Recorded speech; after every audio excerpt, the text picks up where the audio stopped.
Hola a todos, mi nombre es Paola Frías, abogada de profesión de la Universidad Externado de Colombia. Me especialicé en Derecho Laboral y Relaciones Industriales de la misma casa de estudio, con especialización en alta gerencia, especialista en gerencia de recursos humanos, magíster en Derecho, con énfasis en Derecho Laboral. El día de hoy vamos a trabajar un tema muy interesante y es el contrato laboral en Colombia. Actualmente me desempeño como gerente de PFA Consultan, una firma que presta asesorías en derecho laboral, en gestión humana estratégica y también en todos los temas de capacitación y desarrollo de personal. El tema que vamos a tratar está relacionado, como les decía, con el contrato laboral en Colombia. No solamente a nivel de la noción, vamos a hablar cuáles son los diferentes tipos de contrato, el periodo de prueba en cada uno de ellos, qué debemos tener en cuenta para desarrollar ese contrato, para culminar el contrato y todas las generalidades que desde el punto de vista de la ley laboral en relación con los contratos en nuestro país, en Colombia, pueden llegar a ser de interés para ustedes. Vamos a desarrollar 4 capítulos y esos 4 capítulos pues van a desarrollar los temas, empezando el primero de ellos por las nociones del contrato laboral, qué tipos de contratos tenemos y las características y diferencias de cada uno de ellos. Vamos a iniciar nuestro curso, vamos a hablar de derecho laboral, vamos a hablar de las modalidades de contrato que existen en Colombia.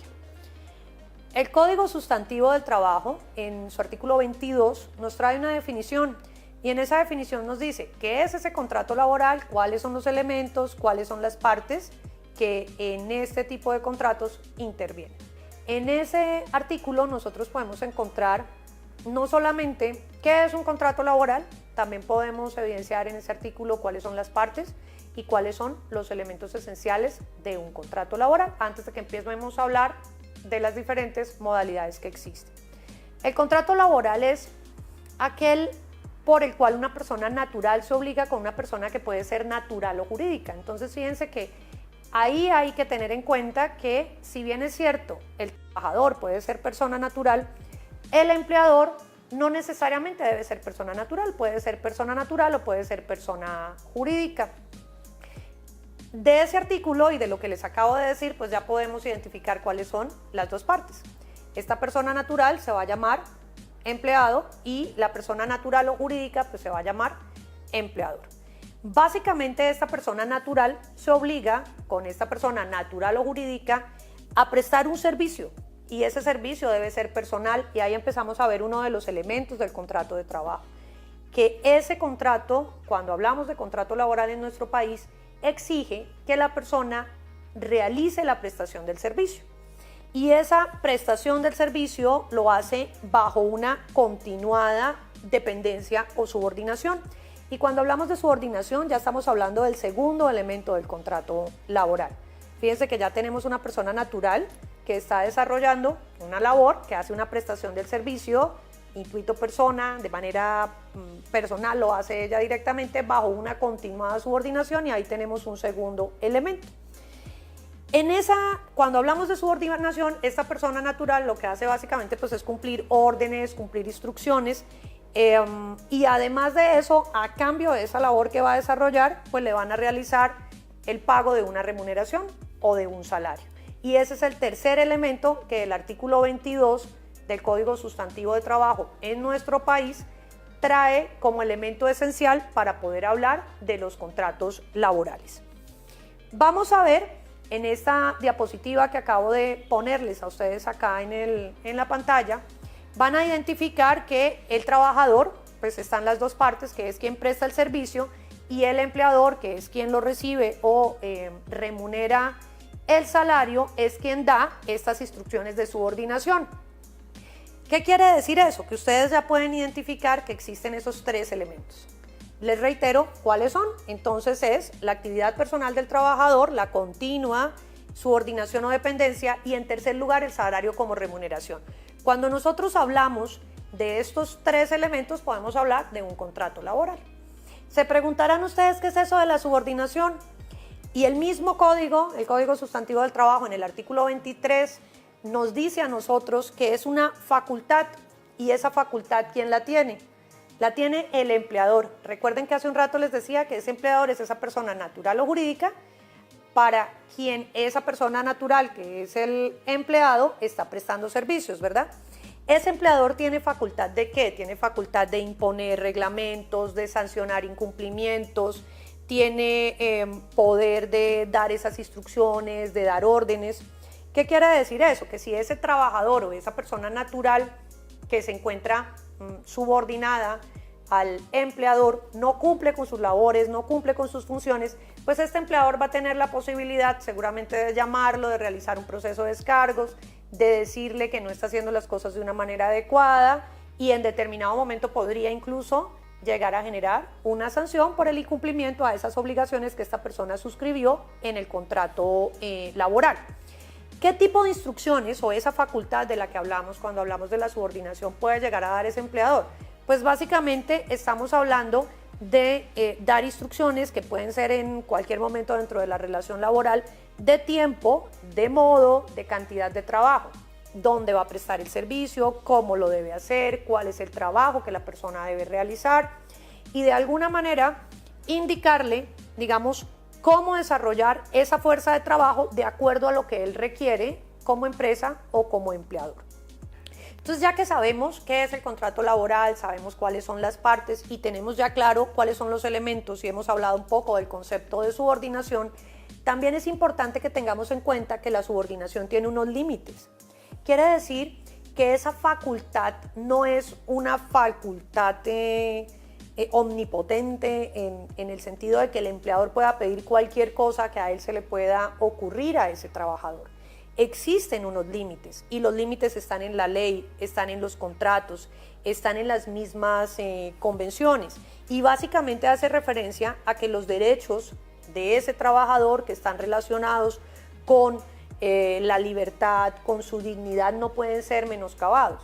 ¿Qué quiere decir? Que un empleador, aunque tenga la facultad de poder dar unas instrucciones, unas órdenes en modo, en tiempo, en lugar, en la forma de realizar esa labor, no puede vulnerar ni menoscabar los derechos que están no solamente, como les decía, en la ley, en los contratos, en la misma Constitución, no puede llegar a vulnerar los derechos del trabajador como el honor, la libertad, la dignidad, que le corresponden al trabajador como tal. Y aún cuando a él le estén realizando un pago de una remuneración por esa labor, no implica que el empleador pueda llegar a abusar de este tipo de circunstancias. Entonces, eso es importante tenerlo claro. En ocasiones se presentan situaciones desafortunadas en las que empleadores consideran que por el hecho de que un trabajador haya suscrito un contrato laboral con él, puede llegar a generar una serie de instrucciones o órdenes que vayan en contra no solamente de la ley, sino de la Constitución e incluso de los derechos de los trabajadores. Y eso no es cierto, no es adecuado. El empleador también tiene, dentro de esa subordinación, que ya veíamos que es uno de los elementos del contrato, tiene una facultad. Y así como tiene esa facultad de la subordinación, tiene la facultad de poder modificar esas condiciones que han sido suscritas en ese contrato de trabajo. ¿Cómo se llama eso? Eso es conocido como ius variandi. Y básicamente lo que nos está diciendo es que puede desarrollar este tipo de modificaciones, ya les decía, algunos cambios que inicialmente se hayan suscrito en este contrato laboral en términos de tiempo, de modo, de cantidad de trabajo y poder realizar variaciones. De pronto no requiero que mi empleador esté hoy suscribimos el contrato para que trabajara en esta oficina que está ubicada en determinado sitio. Necesito mover mi oficina y de ahora en adelante necesito que este trabajador preste sus servicios en una oficina diferente. Ese tipo de modificaciones son viables. Es posible hacerlas dentro de esta facultad que tiene el empleador, como les decía, del ius variandi. Sin embargo, debo tener en cuenta los límites a los que les hacía referencia hace un rato. ¿Qué quiere decir esto? Que no deben menoscabar, aun cuando yo tenga, aunque la subordinación sea uno de los elementos del contrato laboral y aun cuando como empleador en determinado momento tenga la posibilidad de realizar estas variaciones o estos cambios, pues no deben afectar, como les decía, los derechos del trabajador, deben hacerse dentro del respeto que las condiciones de trabajo así exigen. Bueno, ya que hemos hablado de las generalidades del contrato, vamos a una pausa comercial y ya regresamos.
Ya regresamos de la pausa, gracias por continuar con nosotros y en este segmento vamos a hablar de la clasificación de los contratos.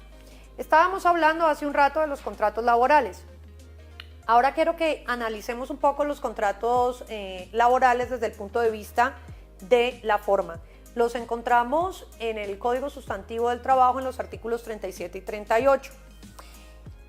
De acuerdo a su forma, pueden ser o contratos verbales o pueden ser contratos de trabajo escrito. Entonces, fíjense que es bien interesante el hecho de tener en cuenta que no necesariamente necesitamos tener un contrato escrito para poder decir que tenemos un contrato de trabajo.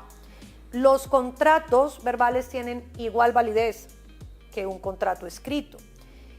El simple hecho de que yo realice un acuerdo que se haya expresado de manera oral entre ese empleado y entre ese empleador puede llegar a generar, desde que cumpla, pues obviamente con los elementos que veíamos hace un rato, pues convertirse en un contrato laboral donde no requiero una forma especial, necesito ponerme de acuerdo en el sitio donde voy a prestar el servicio, cuál es el trabajo que voy a realizar o cuál es la índole de ese trabajo, cuál va a ser la cuantía en cuanto a la remuneración, es decir, cuánto me van a pagar por esa labor que voy a desarrollar, cómo me van a desarrollar el pago, en qué periodos de tiempo y no solamente qué labor voy a realizar, sino cuál es la duración de ese contrato. Diferente cuando hablamos de contratos escritos, porque cuando hablamos de contratos escritos, pues ese sí debe constar en un documento que esté suscrito, que esté firmado por las partes, que sea de común acuerdo, donde empleado y empleador puedan llegar a determinar, al igual que como lo veíamos en el contrato verbal, ya dejamos por escrito dónde voy a prestar el servicio, para qué me están contratando, cuánto me van a pagar, cuál va a ser el salario, cuál va a ser la remuneración. A diferencia de este contrato verbal, pues el contrato escrito básicamente exige pues una forma donde las personas tengan la posibilidad de estar de común acuerdo, de suscribir ese documento. De la misma manera, pues vamos a definir cuál es la labor que voy a realizar, dónde la voy a realizar, cuánto me van a pagar por esa labor para la cual fui contratado, cuáles van a ser estos periodos de tiempo en los que me van a desarrollar el pago, la índole de la labor que voy a desarrollar y lo vamos a plasmar en un documento. Pero como les decía, fíjense que si bien es cierto, hablamos de contratos de trabajo escrito, no significa, y les decía hace un rato, el hecho de que 12 partes como empleado y empleador se pongan de acuerdo de una manera verbal no significa que no hay contrato. Podemos tener contratos verbales como lo veíamos. Hablemos un poco de cuál es esa clasificación de acuerdo a la duración. Ya veíamos la clasificación de acuerdo a la forma. Decíamos que la clasificación de acuerdo a la forma era contrato verbal o contrato escrito. Cuando hablamos de duración, podemos hablar de 4 tipos de contratos. Esos contratos, encontramos definición de estos contratos en el artículo 45 del Código Sustantivo del Trabajo. En nuestro país hablamos de contrato a término indefinido, hablamos de contrato a término fijo, hablamos de contrato ocasional, accidental o transitorio, o hablamos de contrato por obra o labor. Cada uno de estos contratos tiene unas características especiales, hay unas diferencias entre ellos, algunos requieren unas formalidades como el contrato a término fijo, que sí requiere que sea un contrato escrito. Entonces fíjense que cuando hablamos de contrato verbal no estamos hablando que de acuerdo a la duración todos los contratos se puedan realizar de manera verbal. El contrato a término fijo tiene una excepción y ese contrato a término fijo requiere, y una de sus formalidades y requisitos legales es que sea por escrito. Bueno, ahora vamos a ver, lo ven ustedes aquí en la pantalla, algunas características del contrato a término indefinido. Ese contrato a término indefinido puede ser verbal como puede ser escrito.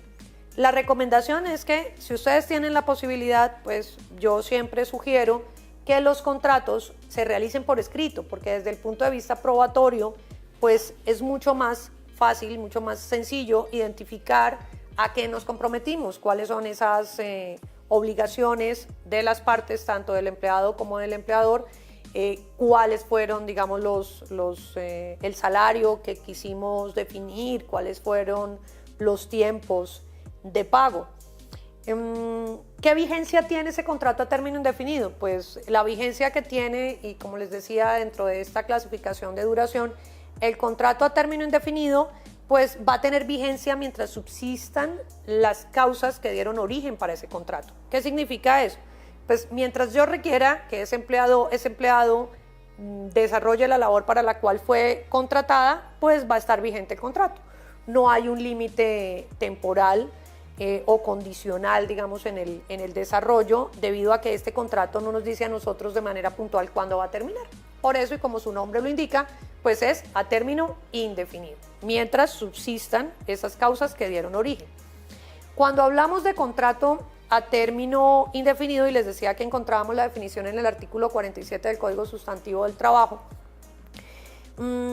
desde el punto de vista práctico ustedes dirán, bueno, ¿y qué tipo de contrato será el mejor? Ya les he nombrado 4 tipos de contrato que vamos a analizar a nivel de características y de diferencias. Pues depende de las necesidades, depende de la organización, depende de la labor que yo requiero que esa persona desarrolle.